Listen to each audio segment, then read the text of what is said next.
వికటించిన vaccine రెండవ భాగం. రచన శ్రీహరికృష్ణ. ఈ వయసులో మనకిదంతా అవసరమా? ఎక్కడున్నాడు, ఏమిటో కూడా తెలియదు. అంతా నేను చేసుకునే కర్మ. దాని తర్వాత నుంచి కంటిన్యూషన్. నీకు ఎన్నిసార్లు చెప్పాను వాడి పేరు నా దగ్గర ఎత్తద్దని? వెళ్ళి అన్నం వడ్డించు.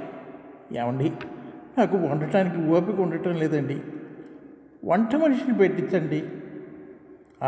ఆ విషయం నేను ఆలోచించాలి. మొన్న అన్నం కింద దించుతుంటే చూశాను ఈ అవస్థ. ఒక వంట వాడిని మాట్లాడా, 2-3 రోజులు వచ్చి జాయిన్ అవుతుంది. వెధవ కరోనా మొత్తం ప్రపంచాన్ని కుదిపేస్తుంది. ఎక్కడ చూసినా లాక్డౌన్లు, ముసుగులు, శానిటైజర్లు, సోషల్ డిస్టెన్స్లు. చీ చంపేస్తుంది. అన్నీ ఆన్లైన్లో తెప్పించుకుంటున్నాం. పని మెషిన్ కూడా పెట్టుకున్నాం కాబట్టి సరిపోయింది. లేకపోతే నా అమ్మో అనుకుంటుంది వరలక్ష్మి. అత్తయ్య గారు, మావయ్య గారు, తలుపు తీస్తారా? ఏమండి, సచ్చి గొంతులాగా లేదు? అవును, నాకు అలాగే అనిపిస్తుంది. వెళ్ళి తలుపు తీసిరా. మోకాళ్ళ నొప్పితో చచ్చిపోతున్నాను నేను. మీరే వెళ్ళి తలుపు తీయండి. వస్తాయి, నన్ను చూస్తే అట్టించి అట్టే వెళ్ళిపోతుందేమోనే. అదిగో, నేను వెళ్ళి ఆ గదిలో దాక్కుంటా. అడిగితే నేను లేనని చెప్పు. అడగదనుకో, అది నిజమే. తమరి చేసిన ఘనకార్యం చిన్నదా? వెళ్ళండి, వెళ్ళి దాక్కోండి. అమ్మా అనుకుంటూ కుంటుకుంటూ వెళ్ళి తలుపు తీసింది. అత్తయ్య గారు, కులాసానండి, నేను లోపలికి రావచ్చా? సత్య, ఏమిటమ్మా నీ మాటలు? నా బంగారు తల్లి, ఎన్నాళ్ళిందమ్మా నిన్ను చూసి. క్షమించండి అత్తయ్య, డాక్టర్ దగ్గరికి వెళ్ళి వస్తా అని చెప్పి ఇక్కడికి వచ్చా. రేపు నాకు సీమంతం. ముందుగా మీ ఇద్దరి ఆశీర్వాదం తీసుకుందామని వచ్చా. మావయ్య గారు లేరా అత్తయ్య? మాట్లాడరేంటంత అత్తయ్య? తన మొహం చూస్తే నువ్వు వెళ్ళిపోతావని అలా గదిలోకి వెళ్ళి కూర్చున్నారు. అయ్యో రామ, నేను వెళ్ళిపోయేటట్లయితే ఎందుకు వస్తాను అత్తయ్య? ఉండండి, నేను వెళ్ళి పిలుచుకొస్తా. మావయ్య గారు రండి, మీకు మంచి వార్త తీసుకొచ్చా. నెమ్మదిగా గదిలోంచి వచ్చాడు లక్ష్మయ్య. నమస్కారం మావయ్య, కులాసాగా ఉన్నారా? కరోనా టైంలో బయటకు వెళ్ళటం లేదు కదా, జాగ్రత్తగా ఉండండి. కూర్చోండి మావయ్య గారు. ఎల్లుండి నా సీమంతం. ముందుగా మీ ఇద్దరు ఆశీర్వాదం తీసుకుందామని ఆయనకు కూడా చెప్పకుండా వచ్చా. త్వరగా ఆశీర్వదించండి ఇద్దరూను అంటూ వంగి నమస్కరించింది. వంగకమ్మ, లే అంటూ దీర్ఘాయుష్మాన్ భవ, మనోవాంఛా ఫలసిద్ధిరస్తు అంటూ కన్నీళ్లు పెట్టుకున్న అత్తయ్య మామయ్యలను చూసి బోర్ అని ఏడ్చేసింది. ఊరుకమ్మ, ఊరుకో. ఇలాంటి సమయాల్లో ఆనందంగా ఉండాలి. ధైర్యంగా ఉండమ్మా. అలాగే అత్తయ్య గారు, ఇంకా నేను బయలుదేరుతా. అత్తయ్య గారు, మామయ్య గారు, ఇంకా నేను వెళ్తానండి. మంచిదమ్మా, ఆరోగ్యం జాగ్రత్త. అవును, ఎక్కడ ఉంటున్నారమ్మా? ఆ విషయం మాత్రం అడగండి మావయ్య గారు. అడిగినా నేను చెప్పను, క్షమించండి. సరే, నీ ఇష్టం అమ్మా. జాగ్రత్తగా వెళ్ళమ్మా. క్యాబ్లోనే వచ్చావుగా? అవును మావయ్య గారు, జాగ్రత్తగా తీసుకెళ్ళమనమ్మా. అలాగే అత్తయ్య గారు, వెళ్తున్నా. వెళ్ళొస్తానమ్మా అంటున్న అత్తయ్య గారి మాటలకు నవ్వుకుంటూ వెళ్ళిపోయింది సత్య. కరోనా సెకండ్ వేవ్ పరిస్థితి దారుణంగా మారిపోయింది. జనాలు పిట్టల్లాగా రాలిపోతున్నారు. రైళ్ళు, విమానాలు, బస్సులు ఒక్కటేమిటి, ఆఫీసులు, స్కూళ్ళు, మార్కెట్లు అన్నీ బంద్. ఏమండి, ఈ కరోనా మూలంగా వంట ఆవిడ కూడా రావటం లేదు. నేనా 4 అడుగులు కూడా వేయలేకపోతున్నా. ఈరోజు కొంచెం మీరే వండండి. సరేలే, నేనే వండుతాలే అంటూ వంటింట్లోకి వెళ్ళాడు లక్ష్మయ్య. ఈ అంత డబ్బుంటే మాత్రం ఏ లాభం? ఈ ముసలి వయసులో పిల్లలు దగ్గర లేకపోతే అంత కర్మ. ఏదొచ్చిన చుట్టుపక్కల వారి మీద ఆధారపడాలి. ఇలాంటి బతుకు పరాయి వాడికి కూడా వద్దురా భగవంతుడా అంటూ పడుకుంది Varalakshmi. Hello, Malakpet police station అండి. సార్, నా పేరు చలపతి సార్. నేను మలక్పేట కాలనీలో ఉంటానండి. 1-7-304 మా ఇంటి నెంబర్ సార్. గత 2 రోజుల నుంచి మా ఇంటి పక్కన ఉండే లక్ష్మయ్య గారి ఇంట్లోంచి ఏదో వాసన వస్తుంది సార్. వాళ్ళిద్దరూ చాలా పెద్దవాళ్ళు, ముసలి వాళ్ళు సార్. ఈ కరోనా టైంలో ఏదైనా అయ్యిందేమో అని భయంగా ఉంది సార్. గోడ మించి పిలిచినా కూడా ఎవరు పలకడం లేదు సార్. భయంగా ఉంది సార్. ఒకసారి వచ్చి చూడండి సార్. మీ పేరేమిటన్నారు? చలపతి సార్. మీరేమీ భయపడకండి, మేము ఇప్పుడే వస్తున్నాం. ఓకే. 204 అంబులెన్స్ ఫోన్ చేయి, లొకేషన్కి వచ్చేయమని చెప్పు. 209, 204 నాతో పాటు మీ ఇద్దరు కూడా రండి. Okay sir. తలుపులన్నీ తెరిచే ఉన్నాయి. 204 డాగ్ స్క్వాడ్కి ఫోన్ చేయి. లోపలికి వెళ్ళి చూసి ఆశ్చర్యపోయారు ఎస్ఐ గారు, స్టాఫ్. లక్ష్మయ్య, వరలక్ష్మి గారు ఇద్దరు చనిపోయారు. దొంగతనం జరిగిందనడానికి ఎక్కడ ఆధారాలు లేవు. ఎక్కడ సామాన్లు అక్కడే ఉన్నాయి. వరలక్ష్మి గారి ఒంటి మీద నగలు అట్లానే ఉన్నాయి. డాక్టర్ గారు, కరోనాతో చనిపోయారేమో ఒకసారి చెక్ చేయండి. డాక్టర్ చెక్ చేసి, సార్ వీళ్ళు చనిపోయి 3 రోజులు అయింది సార్. కరోనా సిమ్టమ్స్ ఏమీ కనపట్టలేదు. పోస్ట్ మార్టం చేస్తే కానీ ఏ విషయం చెప్పలేము. మీ ఫార్మాలిటీస్ మీరు పూర్తి చేస్తే మేము బాడీని తీసుకెళ్ళి పోస్ట్ మార్టం చేస్తాం. ఓకే. 5 మినిట్స్లో అంతా అయిపోతుంది. తర్వాత మీ పని మీరు చూసుకోవచ్చు. 204 చలపతి గారిని పిలుచుకురా. నమస్కారం సార్. మీరేనా చలపతి గారు?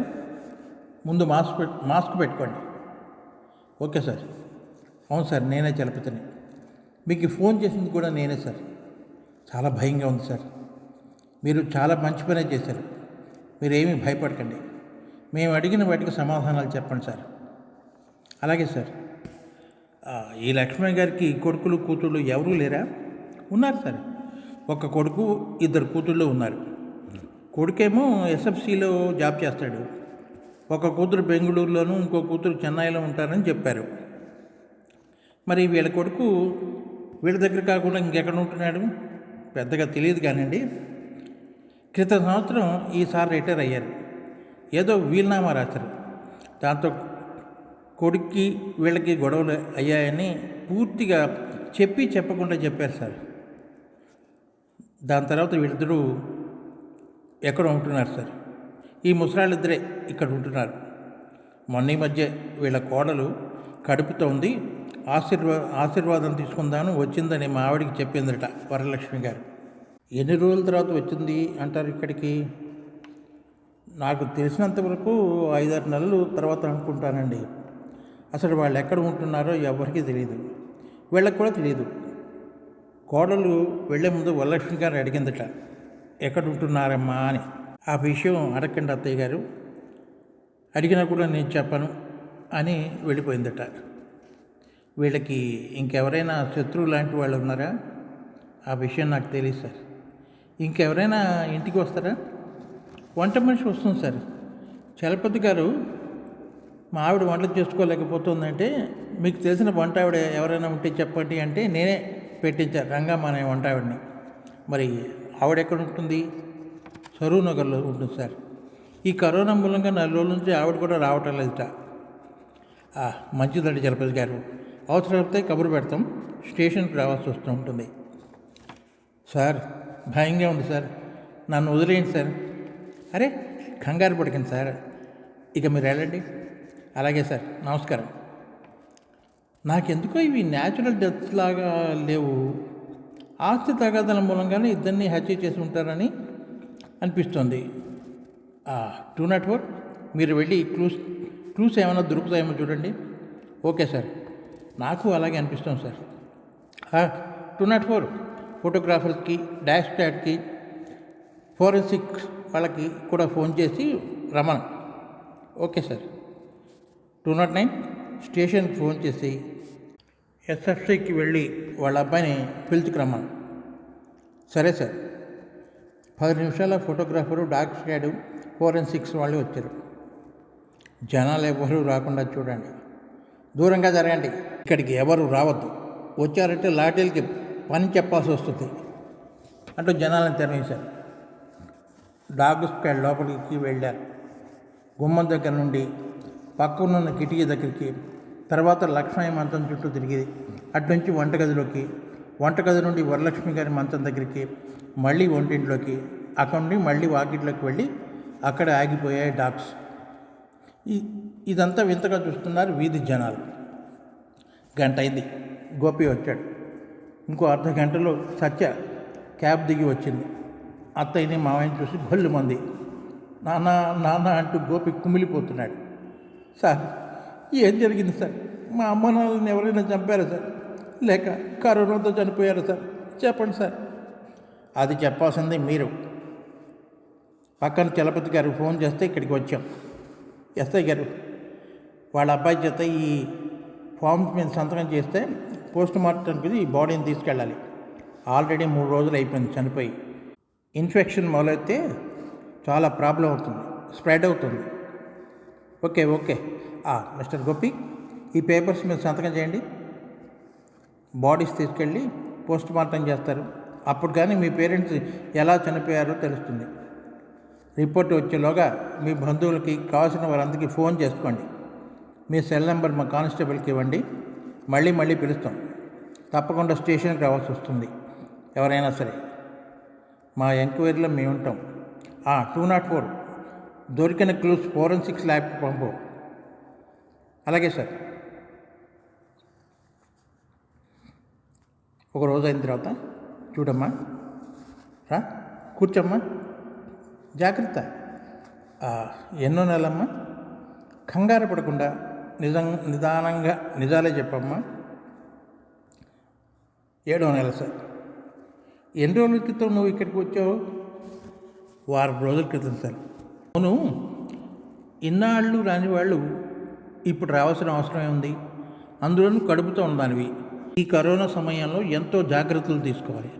అలాంటిది ఇంత రిస్క్ తీసుకొని, అది కూడా మీ వారికి తెలియకుండా చెకప్ అని చెప్పి ఇక్కడికి రావాల్సిన అవసరం ఏముంది?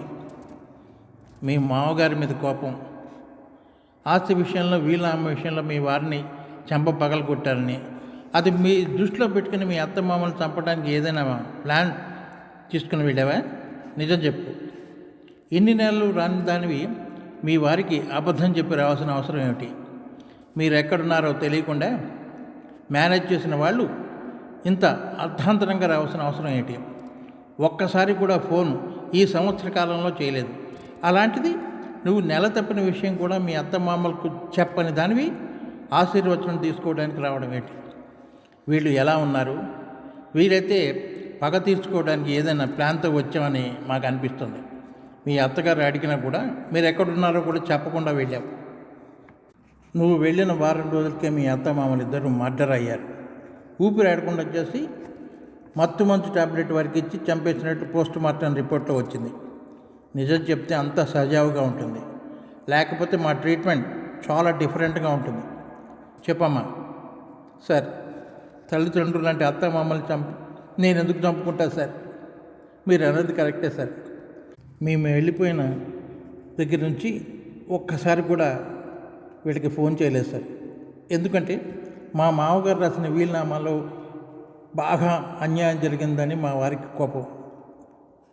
అరే, అది ఆయన స్వార్జితం, ఆయన ఇష్టం అని కూడా చెప్పా.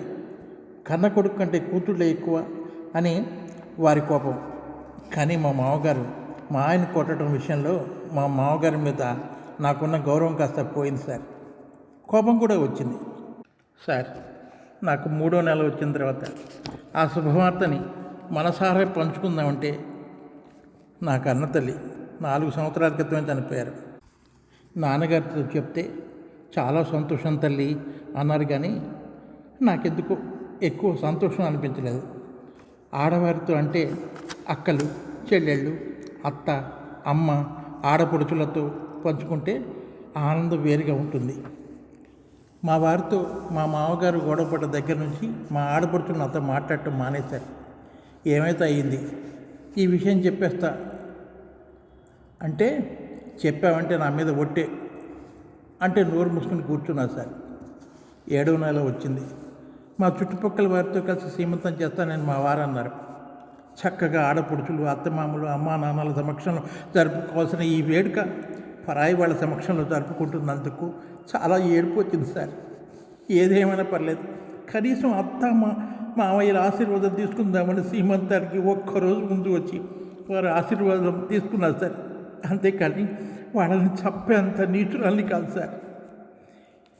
ఇంకా మీరు అడిగిన దాంట్లో మా అత్తగారు అడిగినా కూడా ప్రస్తుతం మేము ఎక్కడ ఉన్నామో ఎందుకు చెప్పలేదంటే, మా వారు నా మీద ఒట్టు అని గుడ్ న్యూస్ చెప్పడానికి కూడా ఇష్టపడలేదు. అలాంటిది నేను వచ్చేయాలని తెలిస్తే అనే ఉద్దేశంతో చెప్పలేదు సార్. క్షమించండి సార్. అమ్మా నాన్న లాంటి వారిని నేను ఎందుకు తప్పుకుంటాను సార్? నాకేమీ తెలియదు సార్ అంటూ కళ్ళు తిరిగి ఉడికిపోయింది సత్య. ఎస్ఐ గారు లేచి ఆమె ముఖం మీద నీళ్లు చల్లితే తెలుగులోకి వచ్చింది. అమ్మా, ఆర్ యూ ఓకే? కొంచెం రెస్ట్ తీసుకో. కాసేపు అయిన తర్వాత నిన్న మా వాళ్ళు మీ ఇంట్లో దిగబెడతారు. ఇదండి ఈ కథ యొక్క 2వ భాగం.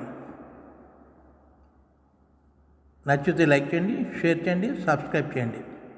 3వ భాగం గురించి ఇంకొక 2 రోజులు వెయిట్ చేయండి. మీ శ్రీహరికృష్ణ.